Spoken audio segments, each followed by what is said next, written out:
శ్రీరామదూత హనుమాన్, శ్రీరామదూత హనుమాన్, శ్రీరామదూత హనుమాన్, శ్రీరామదూత హనుమాన్.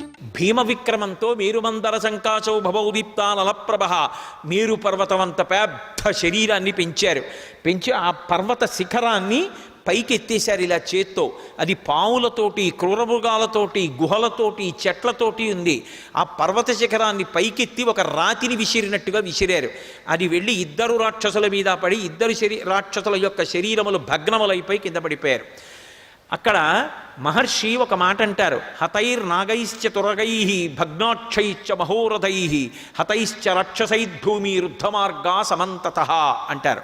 ఆ అశోకవనం అప్పటి వరకు సర్వఋతువులలో పువ్వులు పూసేటటువంటి చెట్లతోటి, కాయలు కాసి పళ్ళు పండేటటువంటి చెట్లతోటి అత్యంత శోభతో విలసిల్లినటువంటి ప్రదేశం. సువాసనలు గుబాళిస్తూ ఉండేవి.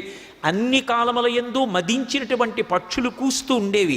అంత సౌందర్యవంతంగా ఉండేటటువంటి ఆ ప్రమదావనంలో, అశోకవనంలో హనుమ భంజించిన తరువాత ఎంత విచిత్రమైనటువంటి పరిస్థితి ఏర్పడిందంటే, ఎక్కడ చూసినా తొండాలు తెగిపోయి, కాళ్ళు తెగిపోయి, కడుపులు పగిలిపోయినటువంటి కొన్ని లక్షల ఏనుగులు, నేల మీద పడిపోయి మరణించి నెత్తురోడుతున్నటువంటి గుర్రాలు, కోట్ల సైన్యం. అప్పటికంత సైన్యాన్ని పడగొట్టేశారు. అంత సైన్యం, అంతమంది వీరులు, అన్ని రథాలు అన్నిటితో నిండిపోయి ఎక్కడ చూసినా మాంసము నెత్తురు, భూమి అంతా నిండిపోయింది. మళ్ళీ ఆ తోరణం మీదకి ఎక్కి కూర్చున్నారు. ఈసారి చూశాడు, 80,000 మంది కింకరుల మూక మడిసిపోయారు, జంబుమాలి మడిసిపోయాడు. ఆ పైన 7 మంత్రిసుతులు మడిసిపోయారు, 5 సేనాగ్ర నాయకులు పడిపోయారు. ఈసారి సామాన్యుణ్ణి పంపకూడదు, సరి అయినటువంటి వాణ్ణి పంపించాలనుకున్నారు. సభనంతటినీ కలయ తిరిగి చూశాడు. తన కామం కోసం తాను ఎంత నీచానికి దిగజారిపోతాడు అనడం చెప్పకుండా చెప్పడం సుందరకాండ.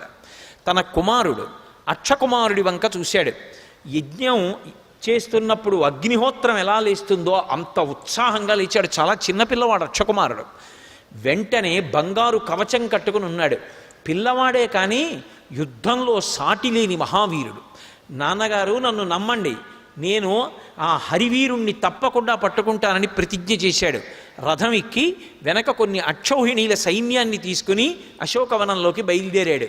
చూశారు ఎంత గొప్ప యుద్ధం చేశాడంటే అక్షకుమారుడు, హనుమంతటి వారు ఆ బాణ పరంపరలోంచి తప్పుకోవడం కష్టమైంది.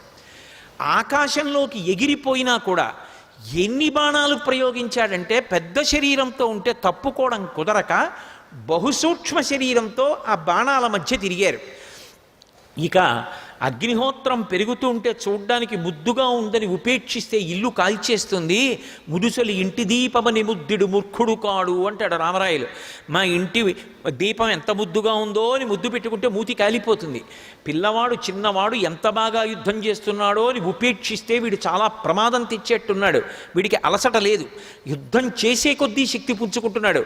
ప్రమాదకరమైన యుద్ధం కాబట్టి పిల్లవాడిని పడగొట్టాలని మనసు రాకపోయినా ఆకాశంలోంచి ఒక్కసారి నేల మీదకి దూకి చేత్తో కొట్టి రథాన్నంతటినీ భగ్నం చేశారు. హనుమ వేగం అంటే అసలు ఎవరు ఊహించలేరు. మనోజవం మరుతతుల్య వేగం.